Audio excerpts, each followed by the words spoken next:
talk about the market today in this video, so let's just jump right into it because there's quite a few things to cover. So the first card that we're going to be talking about are a couple of invoked cards that have been seeing the price a little bit jump, a price jump or price drop, depending on what you're how you're looking into the market. But we can see that Invocation, the spell, is actually dropping a little bit because the card is actually well, the card's really good, but invoked Eidolon Winwich isn't performing on the top tier like people would have. People are playing it to get away from Zoo, but the results just aren't there yet for it to be consistently viable. But I think it's still a relatively decent deck. It's still a good deck, and it's probably one of the better counters to Zoo that we've seen so far. So we do want to, I would keep a lookout for this card. If you don't have these cards yet, and if you want to play that deck, yeah, I would suggest that you would wait a little bit longer, because it might actually go down, because the hype might not just be there. Invoked Makaba, which is the best one, is currently sitting at around $30+. I would say around 35 is the cap that you should be paying for this card, but I would definitely get it if you're looking for a cheap price. This person is selling it for a flat 30, yeah, there's actually quite a lot of them on here. There's 2 pages worth, and some of them probably have multiples. Like this guy has 8, this guy has 12 of them. So I would keep an open mind on this card as well. I would wait until this card goes down. Also, if you're planning on playing this deck, so yeah. Pot of Desires. This is actually quite an enigma, because this card has actually gone down. It used to be upwards of around $70 to $80 at its height, and now it's just kind of just trickled down to about $60, $50. I think that's perfectly reasonable, considering that this is a secret rare that hasn't been reprinted yet, and is also a secret rare that's currently not seeing any play. Generally, secret rares get a worse fate, but I still think that this is a worthwhile pickup at $50. I don't think it's going to go any further down. It might, but it might not. We also have to wait for, I think we don't have the Megatins yet, but they are coming out relatively around August or September. So I would keep an eye out for this dropping in that case. But so I would wait for that if you're still looking for them. But if you don't have one, if you don't have at least 2, 3 max, 2 or 3, I would definitely pick up another one. I would honestly pick up this one for that slightly played for $59.81, because the other ones are just going to be like $60 to $70. So I would wait for that, honestly. Next is kind of an odd one. I didn't actually expect this to go up, but for some reason my thing isn't working and it's being weird. And that is PSY-Framegear Gamma. PSY-Framegear Gamma is actually an $8 super ultra right now for some reason.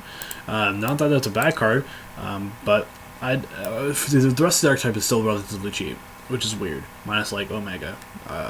But this card is currently sitting at around $7 to $8, possibly even higher if it keeps going like this. What people are probably doing is they're probably playing this as a cheap way to they're probably playing this in lieu of like Effect Veiler, because this card is a cheaper alternative to Effect Veiler. Moreover, even though it has like 80,000 reprints at this point, and it's also kind of better than Ghost Ogre because it also destroys the card, not only just negates it. So I do see why people are playing this, but I think it's kind of lackluster at the very least. I think you should probably be playing Ghost Ogre or Effect Veiler. Ghost Ogres are relatively cheap. You can find supers for like $3 or $4, and you could probably find common Effect Veilers for like maybe $4. But this card is definitely going up in price because of its effect negation ability, which is really, really good. Zoodiac Barrage. Now this doesn't actually represent anything on the online. Well, it does, but it doesn't. But it's not $70 anymore. According to eBay, which I don't have it pulled up, it's going for around less than that. And people are selling it for less than that, $30 or so. So if you don't have one, but you really, really want one, I would definitely wait for this card to actually go down, because it's going to be going down quite hard. And as you can see, most of the Zoo stuff is actually going down. Like a Thoroughblade is currently at $3.99, Broad Bull is $25, Dryden's also $25. So do keep that in mind, which is why I brought those up just for reference. So we would talk about those later. They're going up to like $25. Target Tomborg is actually $3. So if you don't plan on playing Speedroid anything, you don't plan on playing anything with the Speedroid engine in it, with Terratop talking about Tom Board, I would sell this card for a cool $4, because it would be kind of worth your time. So you keep that in mind. I think this is actually a relatively decent card still. But it is getting reprinted. Terratop is getting reprinted in the tin or in the star pack, so it might go down. Speaking of Terratop, we actually see Terratop kind of going down a little bit. The only things are probably always going to be this time. They're probably always going to be like $30 unless something absolutely insane happens, and there's just like a flood of these cards. But the supers are actually going down because it's getting reprinted as a star full, and supers are a little bit easier to get a hold of than ultis. But if you have money for ultis, I would actually get them now, honestly, because I don't think it's going to be any lower. Totally awesome. I haven't talked about this card yet mostly because it is a relatively it's a card that's been staying on the up and up, except minus like for the past couple of weeks.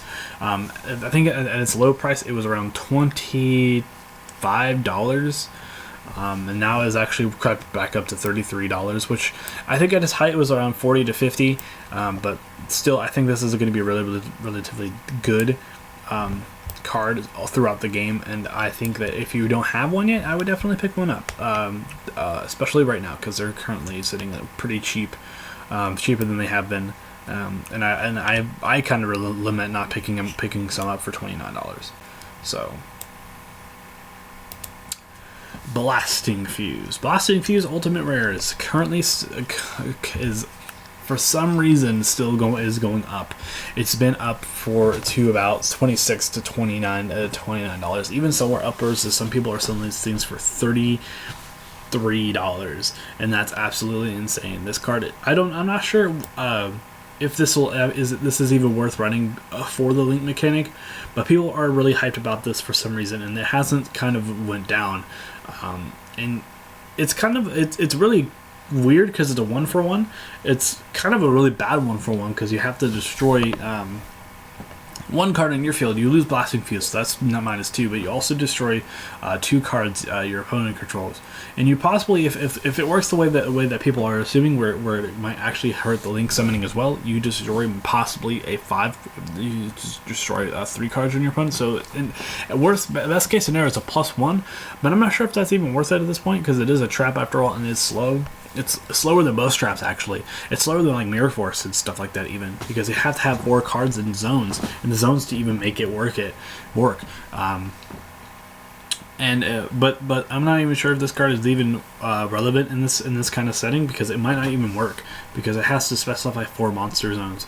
But it says all monster zones, but I don't know. It's just weird. I'm not sure how this card is going to be implemented into the link summoning mechanic, or if it's going to be a counter to the link summoning mechanic. But we will see how it goes. People are probably doing some testing with this card, and I'm not sure how it's going to work. And I'm looking at Mask of Darkness because it actually is kind of a thing that people are talking about. Now, if you guys don't know, there was a person on day 1 who's playing Paleos, and he was playing Mask of Darkness in his deck, and he 2-0'd a Zoo player.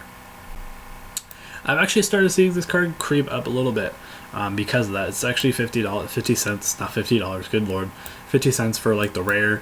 The commons are even going up to like 25 cents to a couple of cents. It might even be higher than that in some cases. Some of them are being bought out. This guy has 33 of them. Good lord. So this guy's holding the line at 49 cents, but this guy has 8. The people, they're either 1 or 2 people selling them on TCG Player. Some of them not even that. Like, so this guy, like, I think this guy is selling only just 1. This guy is only selling the 1. So yeah, I do think that this card is going to be relatively easy to work with. So yeah, anyway guys, tell me what you guys think about this in the comment section down below. I'll see you guys in the next video. This has been Team Metamorphose, and I'll be signing out.